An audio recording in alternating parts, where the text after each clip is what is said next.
Hello everyone and welcome to Action RPG Build Guide Edition. Today I'm ready to drop on you my fully updated Reflect Thorns Spriggan for last Epoch. Way better than the previous version, especially if you like lazy playstyle. As always, I will show you every single facet of the build. Everything is timestamped in the description below if you need to bounce around. Let's not waste any time and jump right into this. Starting off with some gameplay. Now what you're looking at right now is 504 corruption, which you can see on the right hand side. And you are a reflex Spriggan, which means enemies hit you and then they explode. We're also multi-form in this. We're basically using Werebear for its movement ability, which is awesome. So you could jump between Werebear and Spriggan, but ultimately the build is very, very simple. You are in Spriggan Form. You make vines that give you rage and allow you to stay in form. You go into Werebear Form whenever you want to use a movement ability, but ultimately you just spam your Thorn Shield. And that's it. You run around in Spriggan Form, spam Thorn Shield, enemies hit you, and then they explode. It looks like you're actually doing damage to them, but you're really not. They are killing themselves. Watch, I'm going to stand right here and not move. All right, the enemies will hit me, even if they hit you with a ranged shot, and then they will explode. And we're just standing here. Enemies are shooting us. You can see them dying off screen when they are shooting us. It is absolutely ridiculous. This is a full reflect Spriggan. So basically we're into Thorns. Avalanche hits us and they die. It's ridiculous. Let me show you single targets. Everybody's favorite Lagon. Again, this is at 504 corruption, which you can see on the right hand side. And Lagon hits you, and again, it's weird. A lot of times you want the boss to hit you with its abilities. It's like the polar opposite of anything you've probably played. So Lagon hits us with his claw, and he dies, killing himself. Now watch this. This is the 504 corruption Lagon Harbinger. Most people hate this. Look at the I-beam. Look at its life. It literally took almost half of its own life with one ability. Okay, give us the I-beam again. Come on. Quit trying to hit me and hit me. Look at its life. The power of damage reflect. It is ridiculous. Come on. Obviously, it's a different build. And you are dead. Now, the next question I normally get from people is, can this build kill Aberoth? And the answer is yes. Yes, it can. Now, it's not a super fast kill because, again, Aberoth has to kill himself. But I just wanted to throw this in the video that, yes, full Reflect Thorns Druid Spriggan. Can it kill the Pinnacle boss Aberoth? Yes. Yes, it can. Let me finish killing him right meow.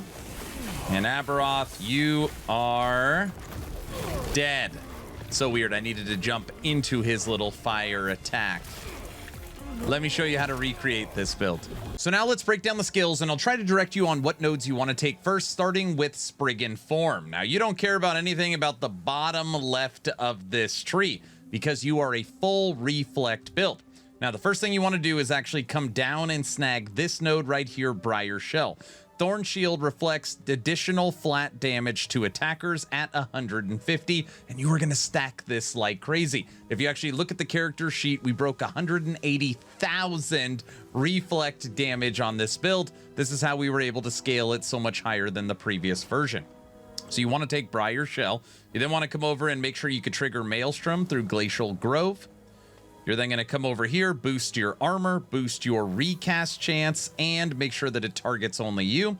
And then lastly, you want to make sure you could transfer into Werebear Form. Very, very simple. But this is the most important, Briar Shell. You're then going to come over and take Gathering Storm. Now, I've been trying to figure out how to kill loot lizards, how to give yourself a little more clear speed. And basically what we're doing is kind of the standard combo of Maelstrom making Storm Bolts and turning Storm Bolts into physical skills. So what you want to do is come up here and turn it into a physical build, because everything for this build is physical. You're then going to buff everything for Gathering Storm. So you're going to take Armor Shred. You're going to come over here and take Penetration, more multiplicative damage, chance to repeat cast, and take more multiplicative damage. This is going to help you with killing Loot Lizards again and your clear speed. And the way you're going to trigger your Gathering Storm is through Maelstrom. Now, Maelstrom, first thing you want to do is come up and over and give yourself Frenzy and Haste. Since you're a Spriggan and your movement speed or your movement skill is basically only Werebear, you do want to run fast, so this is going to make sure you have Haste all the time. You're then going to come to the right and transfer this into a physical skill as well, which is going to give you global multiplicative physical damage per stack of Maelstrom. And then you're going to come up here and you're going to actually unlock Storm Bolts and more targets for Storm Bolts, which is going to help you with clear speed. And now you kind of got an option here. You can go into health regen. I felt like I didn't need this. You can take this if you want. I like just having bigger area, more area. You don't have to be as close to the targets for the Storm Bolts to hit them. Moving over to Eterras Blessing. First thing you want to do is take this node right here, which is awesome. Whenever you directly cast Thorn Shield, you also cast Eterras Blessing at the same target, which means every single time you make this, which is multiple times per second, you will always be casting Eterras Blessing, which is awesome, helps keep you alive. And every time you cast Eterras Blessing, it is also going to cast a healing totem, again, to help keep you alive. This is also going to cleanse ailments, and you're going to come up here and boost its healing effectiveness.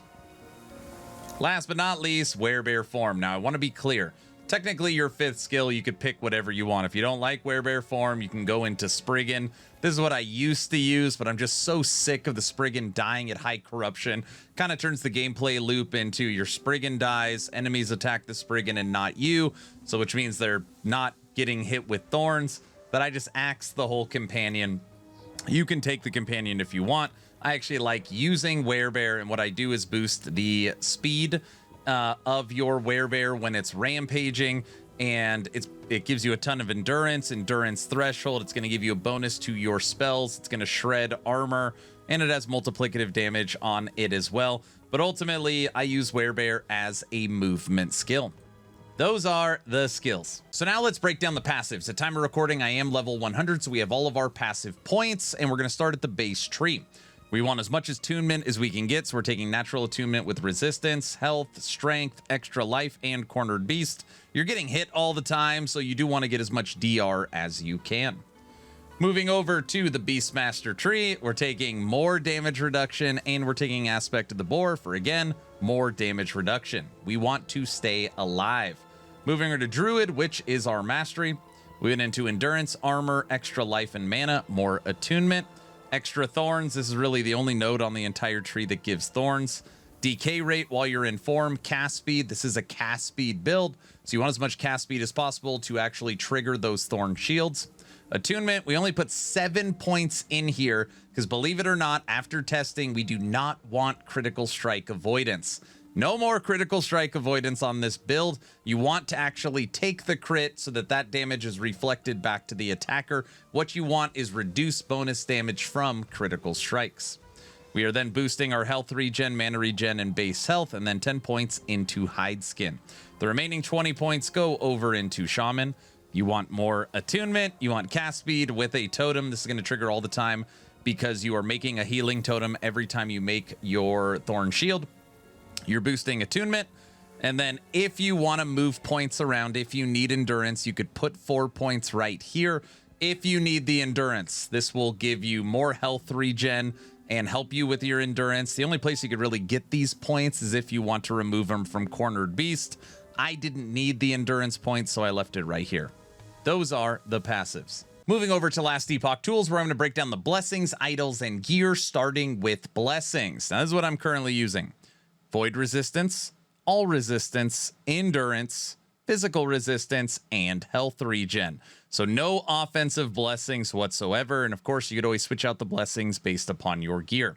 Now, when it comes to idols, these are very easy because we are using 20 of the exact same idol. And I don't actually, I have 20 damage reflect. I don't have them all health regen and health, but you want 20 of these idols. Unbelievable. This is a new idol that dropped for season 2.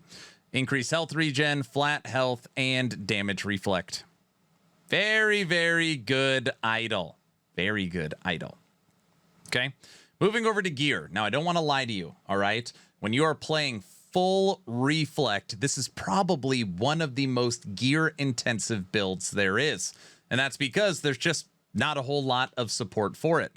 That being said, there is support. So the main thing you want is a Thorn Shield, all right? And on Thorn Shield, you could get double reflect, percent, and flat. But the most important stat on your Thorn Shield is increased flat damage reflected to attackers per attunement. That is why you want as much attunement as humanly possible. So get a lot of attunement because that's going to be your big percent increase. And again, we got our flat reflect over 180,000. Huge. That's how we were able to beat Aberoth. We're also using Veil Root. This has damage reflected to attackers on it. We are using Hazel Root, chance to cast Thorn Shield on yourself when you directly use a physical skill. This also gives you spell physical damage per attunement, and this again helps you with clear speed when you are using your Gathering Storm and Maelstrom. This is a newcomer. We're using the Seed Helmet. I've been trying to figure out how we can utilize this 800 mana I have on my character, and as we were looking through helmets, it was just like a no-brainer, duh. Seed is going to take damage from mana before health. This just gives you even more survivability and boost your maximum endurance threshold. So we're using Seed Helmet. In order to stay in Spriggan Form, we're using Tears of the Forest. This, if you're playing Merchant's Guild, even at 3 LP, this item is free. This gives you movement speed, more armor, more mana, so it scales perfectly. But more importantly, you cast vines periodically, and those vines are going to give you rage to stay in form. We're using Thorn Slinger Belt. This has damage reflected to attackers on it. We are using the Chalice, and the Chalice, all we care about is the 100% damage reflected on it. Again, you want attunement. Again, we're not taking critical strike avoidance. You want reduced bonus damage from critical strike, so we're using Citadel Boots. For our gloves on this build, at one point I had 90,000 armor. It's like overkill by 70,000. It's crazy how much armor you have. So you want Eternal Gauntlets because armor mitigation applies to damage over time. And you're going to have an insane amount of armor. And then for our rings, not required, we are using Font of the Erased for the increased health and mana so that you have more mana, so that Seed works even better. And on here, you want Attunement. The rings obviously are not required, but they are a nice little touch if you could find good ones. That is the gear. So now let's talk leveling. This is not a leveling guide, but kind of get you moving in the right direction through the campaign. Now, for me, it doesn't matter if I'm a Beastmaster, Shaman, or a Druid. I level the exact same way. And the first skill you get access to is Summon Wolf. And I love having companions or minions while I level because it just kind of turns into a running simulator. And what you want for wolves is you want to come over and snag this node, Safety and Numbers, and this node over here, Pack Hunter. This allows you to have a pack of summoned wolves. All right. Second skill you want is Swipe. And Swipe, you want to come down right here, boost your attack speed, but more importantly, get Wild Calling. And this is going to make it where you can make a Spirit Wolf out of your wolf companions. And this actually scales with minion damage. So your melee attacks with your wolf pack actually scale with minions, which is awesome. So you want to take Wild Calling and then come up here and give yourself Kill Threshold so you can move through the campaign bosses very, very quickly. The third skill that you want is War Cry. And what War Cry is going to do is you're going to come up here and you're going to boost your critical strike chance, but more importantly, your wolves' critical strike chance, so that they are attacking and doing just that much more damage and chilling enemies. You also want to come up and snag this node so you could use War Cry every 5 seconds. So if you take War Cry, Swipe, and Summon Wolf, these 3 skills, you will fly through the campaign. And you want to take Fury Leap and put it unspec'd onto your bar so you could jump from pack to pack. Even though you're not spec'd into it, you could still use it every 4.7 seconds. So it's a nice little traversal skill. All right, everyone, that's the build guide. What do you think of my new and improved Reflex Spriggan? Is there anything I missed? Is there anything I can do to take this to the next level? Let me know your thoughts in the comment section below. Please like, share, and subscribe, of course, if I've earned it. If I haven't earned it, I'm going to work harder for you. We are currently 800 subscribers away from 100,000, so please consider subscribing. If you haven't checked out my brand new website, actionrpg.com, it is the first link in the description. Currently in its alpha stage, we're covering multiple games, news, event calendar, build guides, tips, and tricks. It's an awesome place to hang out, and you're going to see the website get better and better. I'm in meetings every 10 days with designers and coders, and there's a lot of exciting stuff happening in the background. Don't forget to check out actionrpg.com. I'm done. Hopefully you were entertained or at least learned something. Aaron, out.